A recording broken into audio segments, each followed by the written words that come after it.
Hood is actually a show that we have been working on at Asolo Rep, 2 years now? It was supposed to be part of our season before we actually had to shut down. They were having workshops. They had actually done some of the rehearsals as well. Our wonderful producing teams up in New York, including Tom Curtahay, and I will forget all of the other producers' names, forgive me for that, have been backing this show for quite a while. And we are so excited that it is finally on our stage. We are so excited to have it here. Of course, it is a story about Robin Hood and the Merry Men, but if you come see the show, you'll come to see that it is so much more than that. So I would like to introduce now some of the people who have made it such a beautiful show, beautiful visually and texturally, and who, once you see the show, you will see it is just, how do you put it? It is just, I want to say a vision for the eyes, but that doesn't make sense. It's just a really beautiful spectacle of a show and really tells the story in the most wonderful way. So first, I would like to introduce Kate Campbell. Kate, come on out. Kate is assistant to Adam Rigg, our scenic and costume designer. She is an NYC-based set designer and I already said an assistant to Adam Rigg. Recent projects include Hood, hello. I'm going to say this wrong, Giustino at Long Beach Opera, Which Way to the Stage at MCC Theater, On Sugarland at New York Theater Workshop, Kuludwada, am I saying that right as well? At the Public, Fifu and Her Friends at Theater for the New Audiences, and Girls at Yale Repertory Theater. Thank you, Kate, for being here today. And of course, thank you. And of course, I'd like to introduce Adam Rigg. Adam Rigg, come on out here. And Walter. So Adam is our scenic and costume designer here for Hood, and also a Tony nominee who for this year, actually, for Skin of Our Teeth. And so Adam has a really big weekend right now. Adam is based out of New York and has designed more than 50 world premiere plays, musicals, and opera, including The Skin of Our Teeth at Lincoln Center Theater, where you also won the Outer Critics Circle Award and you have a Tony nomination.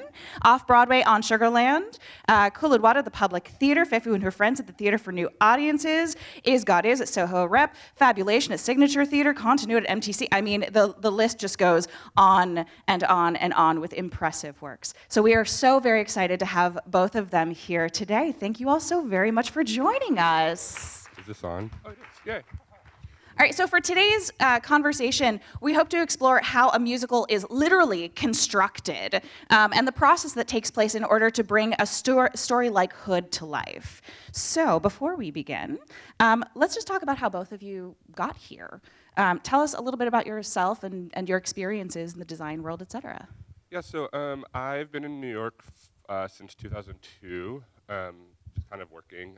I went to grad school at Yale, left for a few years, came back, and then have just been working off Broadway. Mark Brokaw saw a few of my shows, the director, and reached out. We got coffee. It's always very schmoozy when you start a relationship with the director. Yeah. It's get coffee and impress them. And then, we got coffee 2 times, and then about 3 months later, I got a call from him. I was in tech for an opera, and he called and was like, here's this pitch for this show. And I was like, sounds cool. Yeah, and then sent me, we get sent like a script before you agree to anything. I got the recordings, workshop recordings, all of that, listened to it. We had a lot of conversations and then agreed to do it, so yeah. So what is it about scenic and costume design? How did you get into that particular arena? We all come to theater in different ways. How did you get into it? I was raised in like an arts family, and I danced as a child. I was a ballet dancer until undergrad, and always loved the costumes more than I loved the dancing. So I remember there's a back hallway at the studio that we used that had all of the Nutcracker costumes up all year, and I would sneak in there and look at them. And my mother is a very skilled seamstress and used to do the costumes for the little dolls in the window of Disneyland on Main Street. That's so cool. And so I would watch her. She taught me how to sew when I was really young. She was very supportive of artistic endeavors, bought me all the art supplies, all of that, she like would develop rolls of film she'd find, and she'd be like, why are there photos of like little models of Disney movies you made? Like all of these weird things that I did. So, but I didn't realize I wanted to be a set designer. I didn't know it was like a thing you could do as a living until I got into undergrad. And then I was like, oh, I can actually do this. So that's how I ended up there. Yeah. And here you are And now. here I am now. Sarasota, Florida. That's great. Kate, what about you? How did you get into this? Yeah, I mean, kind of opposite of Adam. Like, I did not grow up in an arts family at all. I mean, my parents like didn't even listen to music really. I made a friend in middle school who was into theater and wanted to go to. There was like a school where I'm from for the arts, and so I just wanted to follow her because she was like my security blanket. And that's when I got introduced to theater. And I don't know, I found something that actually like engaged me and interested me, and ended up going to New York. And that's when I really learned about design, and kind of didn't look back. And then I met Adam on my last day of undergrad. She was On trained. your last day of undergrad? She was trained by one of my classmates from Yale at SUNY Purchase, and came very highly recommended. We made the connection, and it's the assistant designer relationship is very specific. And I've gone through like 15 people, you know, and they're all great and wonderful, and they're great at the job, but you're actually looking for like not only an aesthetic fit, but like the way you work, your process, personality fit, and it's been. I'm never letting her go. Oh, it's on video, everybody. They're never letting her go. All right. Until she decides to go to grad school or something. I'm never letting you go. Yeah. It's love up here. Yeah, it isn't is. It's so good. Well, okay, so let's talk about, just for a second, the elephant in the room of the Tony nomination. Yeah. I know it's always everybody's favorite thing. I just saw you go, okay. But I mean, so what is your relationship to awards and recognitions and other things like that? You know, as an artist, how do you handle those things? Yeah, it was really unexpected, this one, because it was my Broadway premiere. It was my first Broadway show, and it's kind of unheard of to get nominated on your first show. So it wasn't even in my mind as I was working on the show. Like I was just like, maybe I'll get nominated down the line at some point, but not this time. And then it happened. But yeah, my relationship with awards is weird. And Define weird. yeah, it's uncomfortable. I work on a lot of really like challenging work that deals with a lot of like, you know, bigger issues. I don't work on a lot of like crowd pleasers.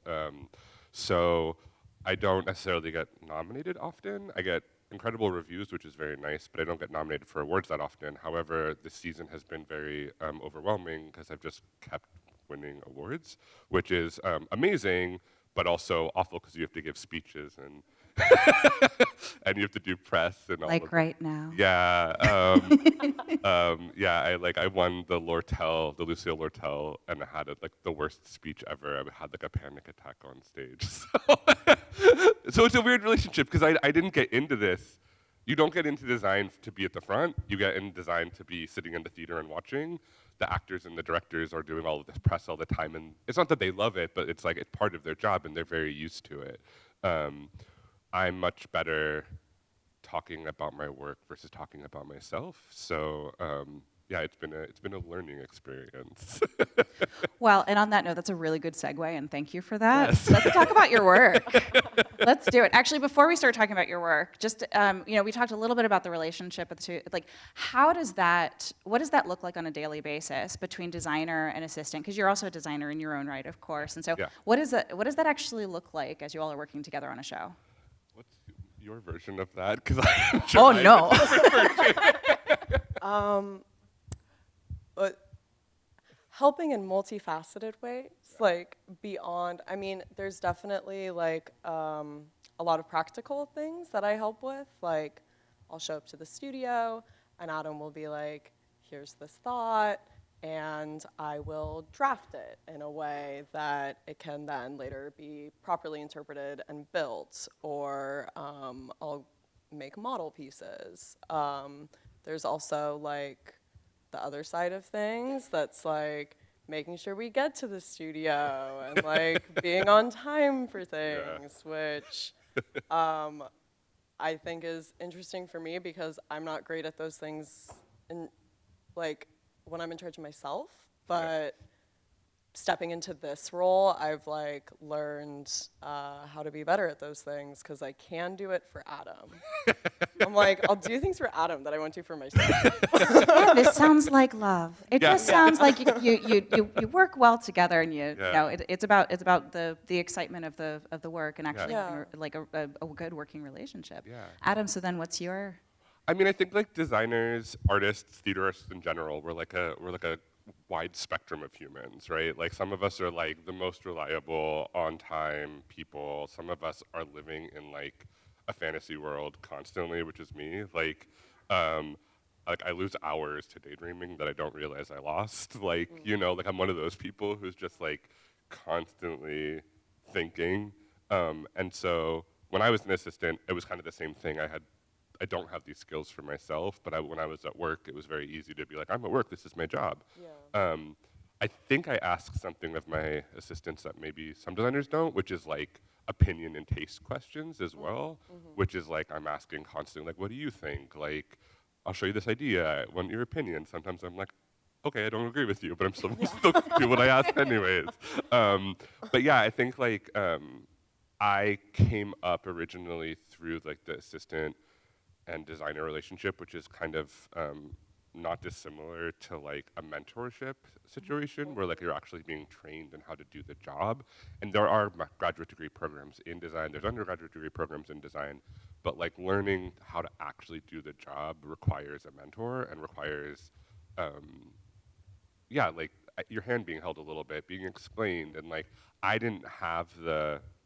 worked for some people who were not very gracious and didn't teach me and just kind of scolded or shamed me. So my main goal in, you know, like actually creating equity and diversity in the design field, which just doesn't exist. Like it's a very white field. I'm one of the few mixed race people working in the field. Like there are more now, but, so my thing has always been like, when someone comes and works for me, like it's much more of a culture or personality fit that's important to me. And I can train you and have space and kindness and all of these things to actually like give someone the tools to really have a career, which is why I say I don't want to let go of her. Because like I am actually working towards the goal. Yeah, I'm putting in, the goal of this relationship is for her to eventually fly and have her own wonderful career. But like, you know. Can I just say, as the education director, I'm like, yes, preach. Yes, I love that. That's so good. Yeah.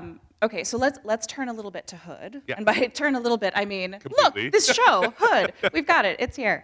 So you know, you told the story of how you and Mark kind of started to talk about, the director started to talk about you being part of it. But what was it about Hood itself that intrigued you and sparked you? What is it about the show that you're like, yes, this is something I want to work on? I mean, I've been talking for a while, so most of my past work has been new plays and new operas, and I rarely get to do new musicals. So for me, it was just fun. I went to, my first undergraduate experience was NYU musical theater. I dropped out, went to UCLA, and switched everything up, but I went on a dance scholarship.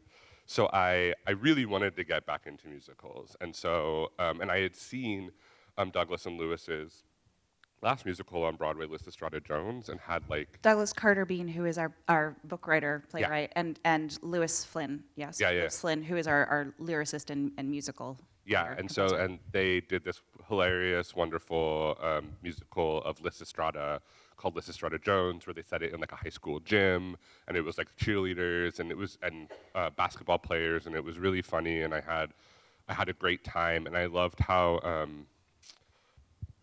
kind of campy their work is. Like, even though it's like, it's kitschy, campy, like, you know, Douglas wrote one of my favorite films of all times, To Wong Fu, Thanks for Everything. Like, so, and I had seen the Nance on Broadway, so it was just like, the two of them got me excited. And then Mark is someone I've been a fan of, and I know Kate as well. It's just a name that you're constantly hearing, and I'd seen his work. He did this beautiful production at the Signature Theater, which I can't remember the name of the play, like 2 years before, and it was just absolutely incredible. So for me, the main draw, before I even read the script or listened to the music, was the artist, which is like, they say there's 3 things, my agent tells me there's 3 things, that to decide on a project, and it's money, people, or work.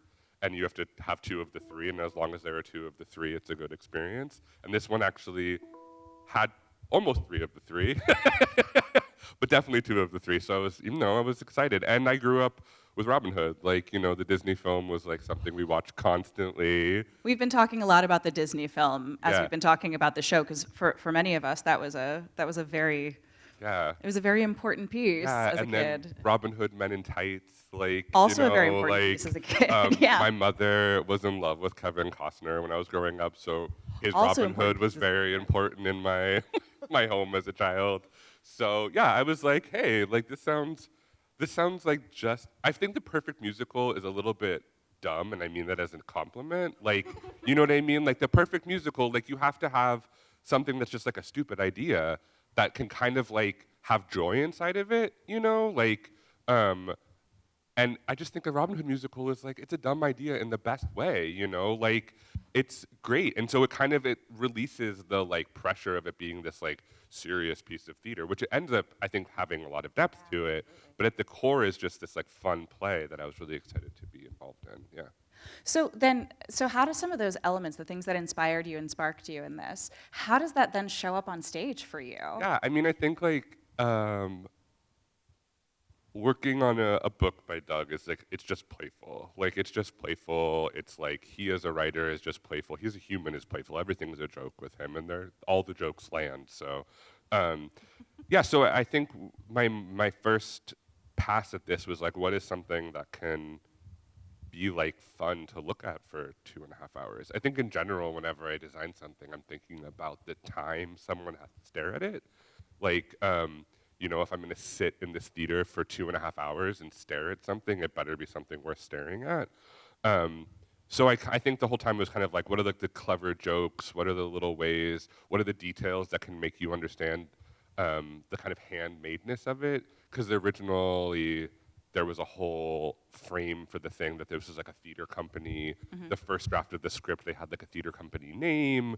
They told you about like how we're a group of actors and we made this thing. So that while that like text is gone, that's still very much part of the piece. This idea that like these actors also made the whole show and painted the set and made the costumes. Do we want to pull up one of the renderings? So what we have today is we have a few of the renderings that have been put together by Adam and Kate. And so, hey, Chris, do you mind? Oh, you already did, didn't you? Pulling down the light a little bit. Can everybody see that? Great. So this is actually like the first draft. You can see if you've seen the show, some of the things remained. But before it was even more handmade. There were like clouds flying in made out of newspaper, and there was just a lot of movement. The earlier drafts of the script were quicker. There were a lot faster scenes, so we were thinking of ways to kind of keep that pace going and help you follow with the location. Now you land in spaces for a little bit longer, which I think is helpful. But early on, we were some of our conversations were about like how do you tell place in a musical that's based on steel truss, this idea that these actors came in, threw up some steel scaffolding, and then and this is maybe their scaffolding for every show they do, was one of the early conversations we had, that this is just like this theater company's set is this scaffolding. They changed the drops behind it, they changed the things that fly in, but this is just like their set. So you can see we were just playing with like, what's the surround for this? Is it backstage? Is it, and now with it being 2022, we work digitally so much. Prior to, in my undergrad experience, I'd have to build a model for every version of this, which would be like weeks and weeks and weeks of building. Foam core and box cutters, Foam core, and it's just so knives. wasteful. And now it's like I'm on my iPad and I can, it's really helpful. I can think so much, or my hand can move as fast as my brain now, I think is what's nice. So yeah, it's always been this steel structure, truss. We were looking at like the old globe and like kind of that like round shape with the multi-levels and trying to mimic that. Yeah, we can keep moving forward though, because this is where we ended up. It's very dark. It looks like I forgot to turn the lights on because I'm not the lighting designer. But yeah, it's this like steel structure surround with these like really hand painted drops around it. And this idea that like these actors just laid down some canvas, painted these drops, there's like splattered paint all over the floor, like they painted the set really quickly. The costumes kind of have this like thrown together quality to them, I think. Yeah, so that's kind of where we went, yeah. Cool. So when you all are putting, when you're doing this process, when you're putting these things together, like, do you have a specific process, like step by step that you walk through? Like, what does that look like? I know you said earlier, you're like, I get lost in my daydreams. Is that part of it? That's part of it. Yeah, I think producers wish my process was a little different because a lot of my process they view as procrastination, but it's not. It's actually like so early on, it's all research. It's all like pulling other images from other stuff. I personally am drawn a lot to architecture, fashion, and installation art.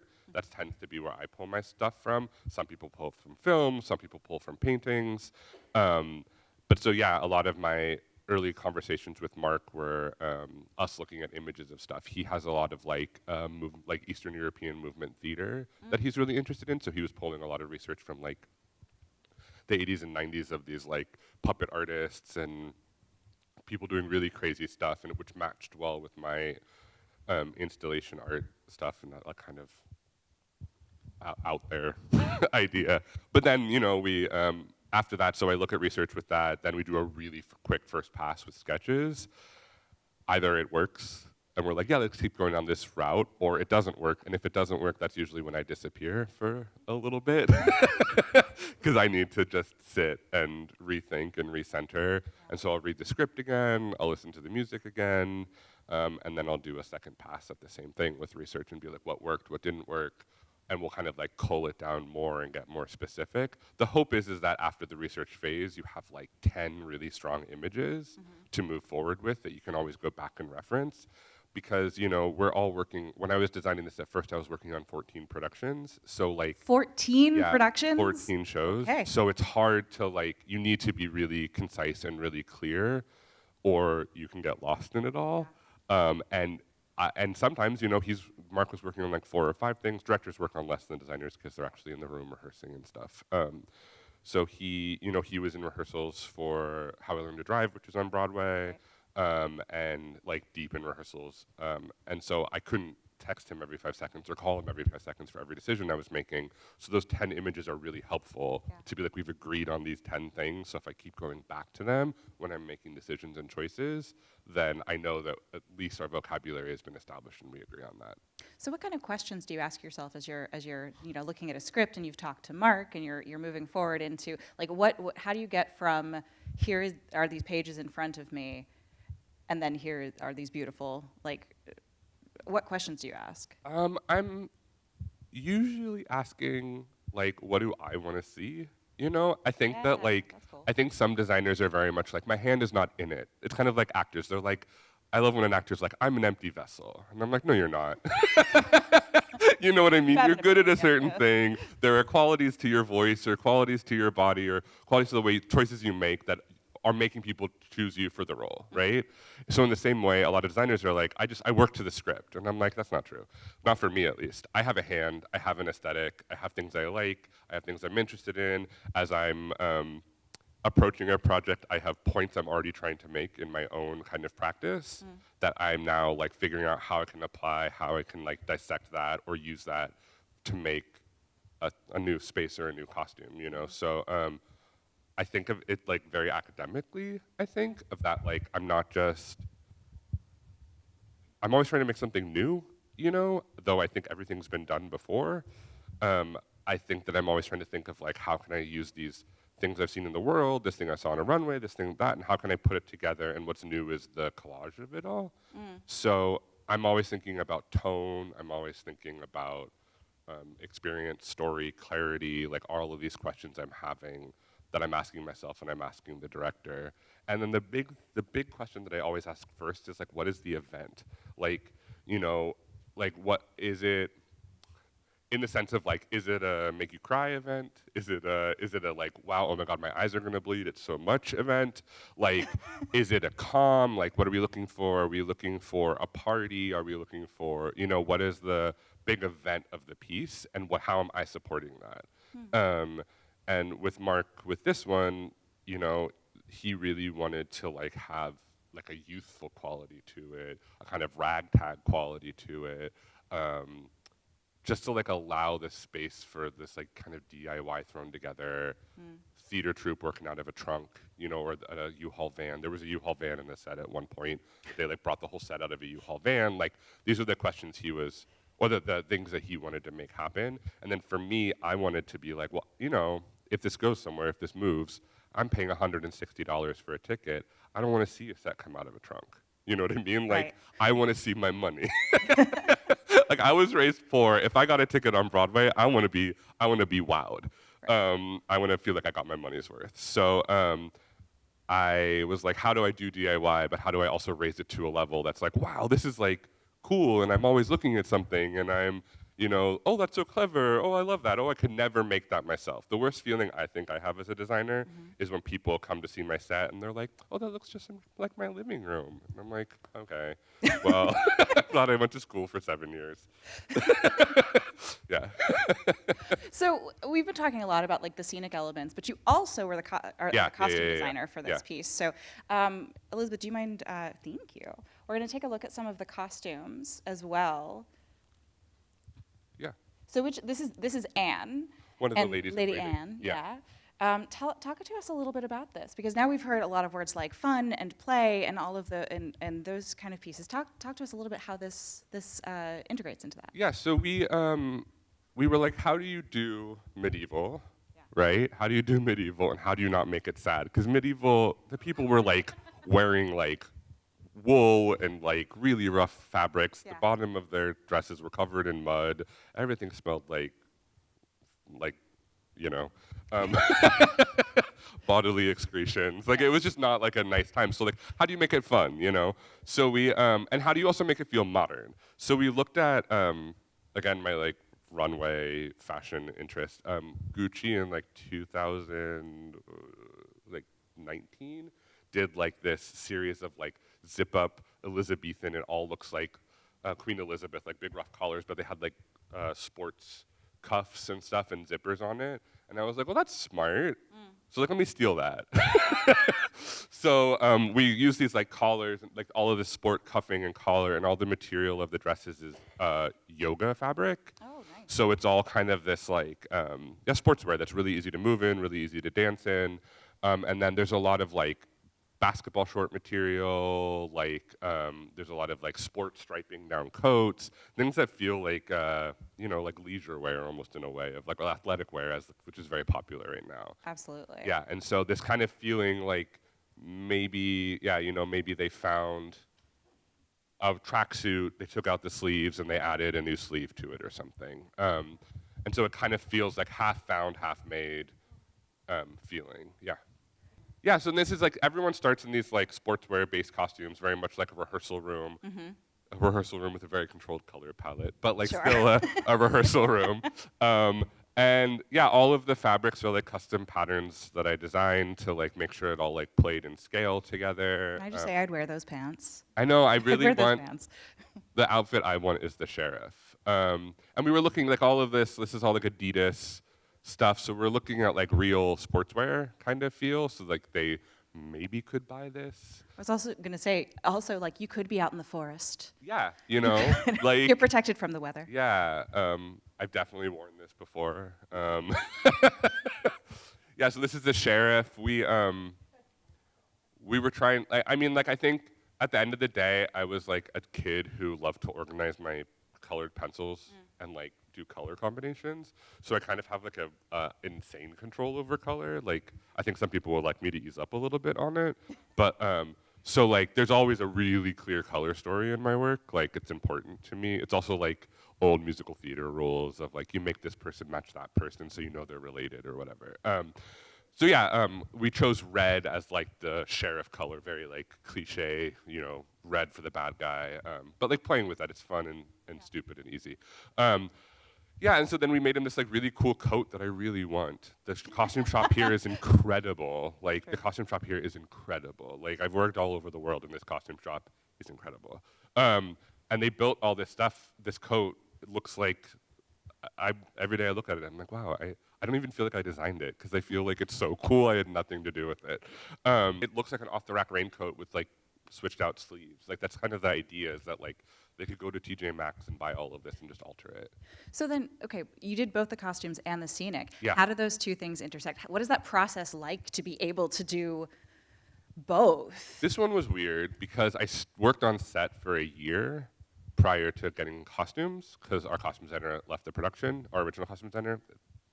We lose people all the time on shows. It's just like people get busy. Like, you know, you get another project, you get this, life happens. So it was right before we were supposed to start rehearsals, before the shutdown. It was like maybe 3 weeks before rehearsal started, and the costume designer left the project, and they were like panicking of like, oh no, we need to like get someone on the show, get them to design the clothes, explain the show to them. And unfortunately for me, Mark Broca had been to my studio, and I had costume sketches for an opera up on the wall. And he was like, you do costumes? And I was like, I do costumes.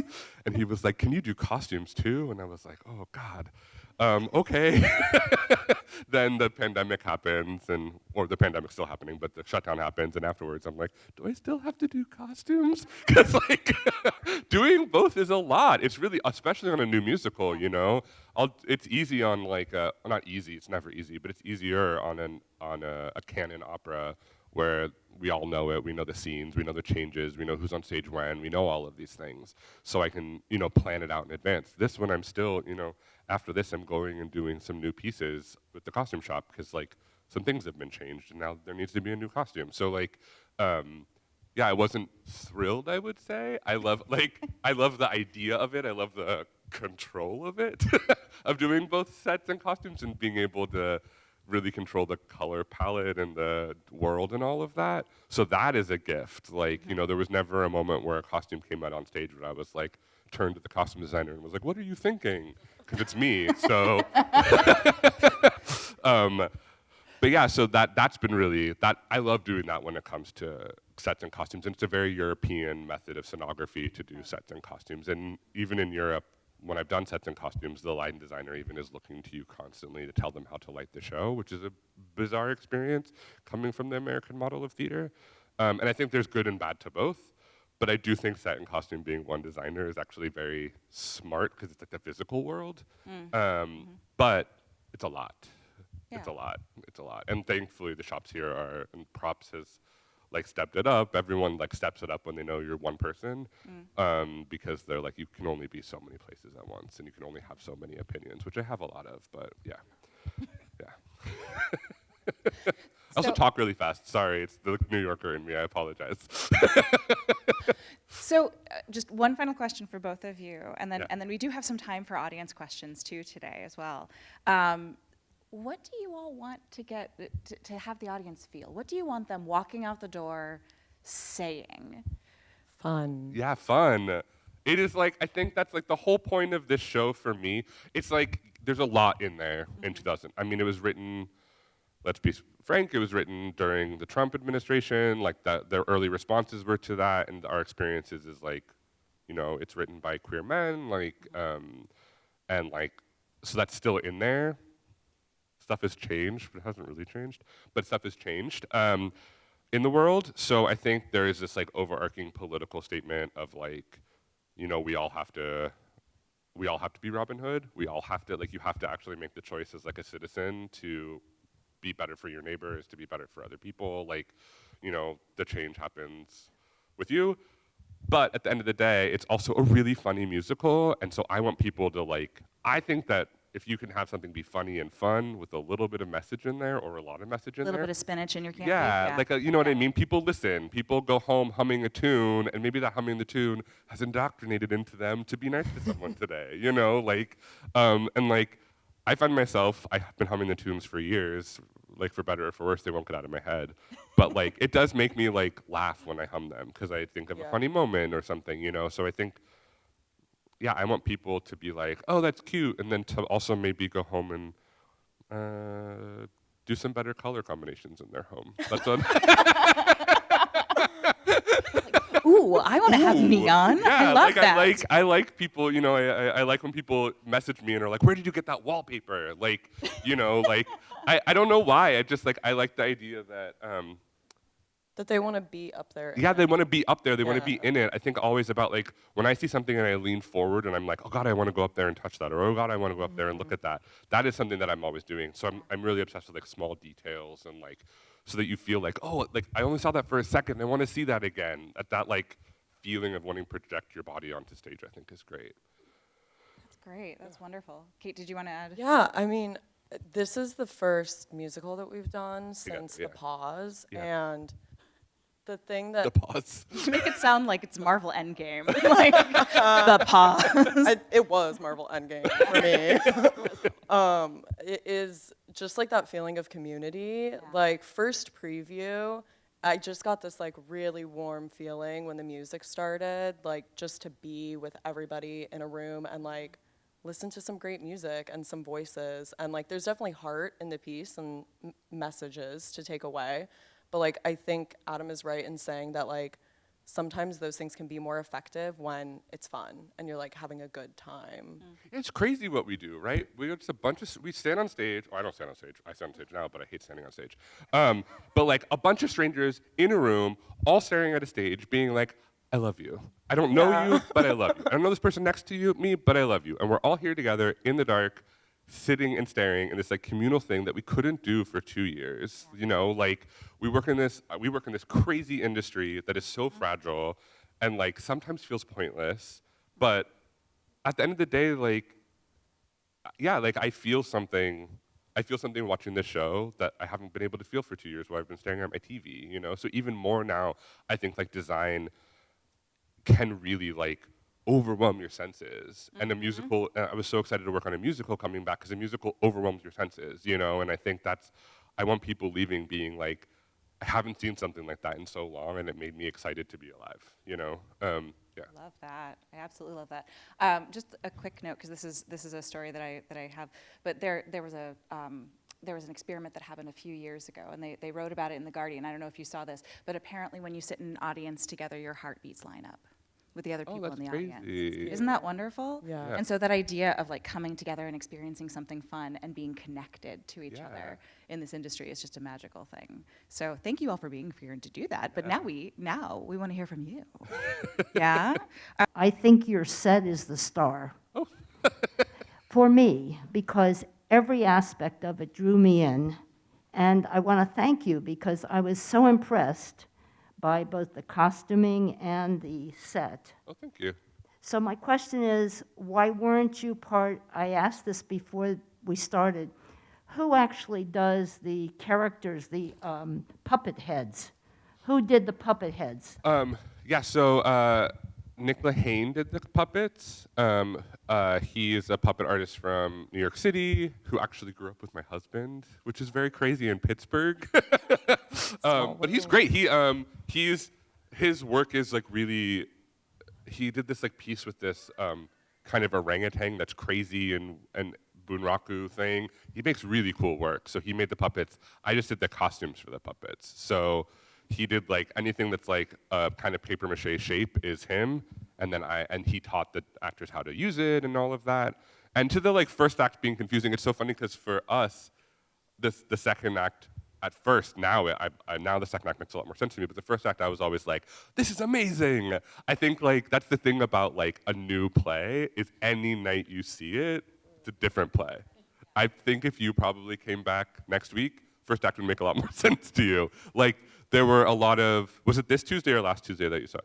This Tuesday. So they had just enacted a bunch of cuts because we're trying to like shorten the piece. So the actors are kind of, I'd say like 30% of the first act is new to them. What are you working on now? I leave on August 5th to go to Norwegian National Opera in Oslo, doing a new opera called The Listeners by Missy Mazzoli, who's the first woman ever commissioned by the Met. And we're doing Michael R. Jackson's new musical, who just did Strange Loop on Broadway. I'm starting his next musical called White Girl in Danger. Which is based on like 90s Lifetime movies. It's gonna be good. It's gonna be really good. I just got my first opera at the Met, which I just found out about, which is great. It's big. Which is sick. And And then I have a couple other, I'm doing Un Ballo, which is an opera at Santa Fe Opera, which I'm doing sets and costumes for again. Yeah, so it's, it's a lot of opera coming up. Theater, opera that we book 4 years in advance. Theater we book same season, so I know about all my operas. I have a lot of meetings happening this next month, and I should know my next year soon, hopefully. Yeah, decisions to make. Yeah. So I have a question about the mechanics Yeah. with different theaters that Yeah. you present at. Yeah. Being in the audience, never really backstage, but I've seen different shows at different venues, and I'm always amazed at how do you handle that? I mean, what are the challenges? How do you overcome them? It's funny. It's like the first 2 years of your training as a designer are to just work in different theaters. And so I think like it becomes like second nature that I don't even, the first thing we do when we work on a new play is we build a scale model of the theater. So you can really get your head around and move around, and you do site visits so you really get this sense of the space, and then you stick like a scale figure into the scale model, and you think of your own body in the theater, and so you're thinking about that. And then the mechanics of the space, luckily most of the theaters in America were built, most of them, not Broadway, but most of the like regional theaters were built in the 50s, 60s by the same like 4 or 5 architects. So there is this kind of like standard of how those work. And then the Broadway theaters and the like the vaudeville circuit theaters around the country, they were all built to be exactly the same was the ideal. There were some changes here and there, but most of the Schuberts, most of the Orpheums, they're pretty similar. So you have a really, the mechanics of it are actually pretty similar, which is really useful. When you get to Europe, you're totally screwed. Because that's like, this one was built in the 15th century. Like, but yeah, it's part of the fun, I think. I mean, this one for sure, just fitting everything in the theater is part of the challenge and the fun. Yeah. Yeah. Yeah, but it's like, it is, if I were the type of person that found that frustrating, I don't think I would be a set designer. But for me, the puzzle of making things work and making things fit is like half the fun, I teach a class called Literature and Performance, where one of the main goals is for students to learn how to read a piece and transform it into a literary piece and transform it into a theater piece. Oh, cool. So I'd love to just hear more about your work with the words and how that informs what you do visually. Yeah, I mean, I think I'm a little different than most designers in that my actual undergraduate degree is a BA in gender and queer studies, or women's studies, depending on which degree you look at that I have. It's the same 3 programs. So my background is more liberal arts and literature based than some. However, the team that I work with the most are all that, like they're English lit majors or all of that. So I think for me, the language unlocks the set. I think that I'll try to at first kind of like design this thing, and then there'll be like a line, like a metaphor in the script or a line in the script that just like unlocks the design for me. And I always think about this one production I did called Revolt. She said Revolt Again, which Kate actually did as her thesis at school a couple years after I did the original production. And there's this line at the end of it that's like, the world is so desolate, nothing can grow here.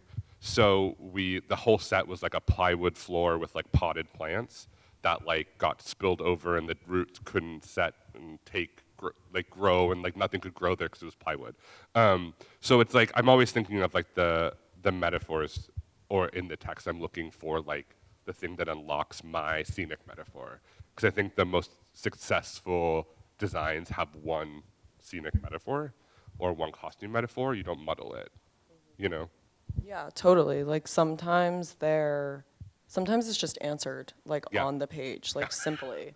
And then sometimes there's other productions that are a little more like complicated and convoluted, and actually maybe like the theater will inform the design more than the words will or the other aspects. But yeah, sometimes it does just Yeah, jump like- out, and simplicity is really like key with that. Yeah, like Skin of Our Teeth that just closed on Broadway that I did. Everyone saw it and was like, "Oh my God, you did so much! It was so big," because like it's Thornton Wilder, which is normally people assume is like a floor and a chair, and they were like, "You had a slide, like a four-story slide that people slid down, and you had lights and you had huge walls and all this stuff." And I was like, "Read the script." And then they read the script and they're like, "Oh, you just did everything in the script." I was like, "Yeah, I just made it bigger, but like, it's the Beaumont at Lincoln Center, which is the biggest theater in America. Like, you have to make it bigger." So I personally don't ever battle with the script. I think that like we are a literary form, and so to not honor the text would be not doing my job. But yeah, I mean, I think I read scripts like 10, 12 times. I write all over them. I'm also like an avid reader in general. I think it's just how I was raised and who I am. So, yeah. It sounds like you do a lot of new work. Like, what attracts you to that? My agent attracts me to that. I don't know. I love both. I really do. I think why I've kind of ended up in a lot of new work is because of the directors that I'm attracted to, and the directors that I like vibe with are like vibrant, exciting humans, and so playwrights snatch them up because they're like, "Oh, you're great for our process." There's nothing worse than like a pallid, quiet director who doesn't engage with you, So I think, and then there's also just been a move in American theater in the last decade for new work. And there's funding for it now, and there's all these commissioning initiatives and all of that. So it's just, I have a lot more access in New York City to new plays than to revivals. Revivals tend to happen more around the country. So my regional work, this is one of my first regional works that's a new play. Most of my stuff is, a revival of some kind. I love a revival, though, because I grew up seeing theater and going to theater, and there's all these plays that I saw when I was younger that inspired me to do what I do. So to get the chance to design them is exciting, but what's even more exciting is getting to design a new play with the person who wrote one of your favorite plays. Like that's actually to be involved in that process. And I'm very opinionated, very, very engaged, very talkative, all of these things. So a new play can be fun for me because I can talk to a playwright and talk to a composer and, engage. That's really exciting for me. What play have you done? A new play with a favorite play? I did a new play with Brendan Jacob Jenkins. I did his play Girls, which we did at Yale Rep. And he actually came in and rewrote some of Skin of Our Teeth to modernize it. And so he's become, it's like you meet I did a Sarah Rule play. I did like a new Sarah Rule play. I've done a new Lynn Nottage play. Like you have these like heroes you have, and these people have actually lived up to being a hero, so, which is great, yeah. And Mark Brokaw and Douglas Carter Bean, like, my childhood. I'm like, oh. Well, I mean, I know we are out of time, but I know we could also continue to ask questions forever and a day. I would just say thank you to all of you for coming and having such fantastic questions and conversations. Thank you for that. And also thank you so much to Adam and to Kate for being here, sharing your artistry, sharing your insights. It's really quite wonderful, so thank you for that. And if you have not yet come and seen Hood or gotten your tickets, it is running until June 26th. Make sure you come see it. And in fact, it sounds like maybe you should come see it twice. If you come tonight. See it at the beginning of the run, seeing it towards the end of the run, seeing what the differences are. Tonight's my last night. If you come tonight, come say hi to me, ask me more questions. I'm happy to talk in the lobby. Yeah. That's also on video. Again, thank you to the Observer Media Group, our sponsor for this evening. Thank you to all of you for being here today. And we will see you at Hood. And we'll see you next season, too. Thank you.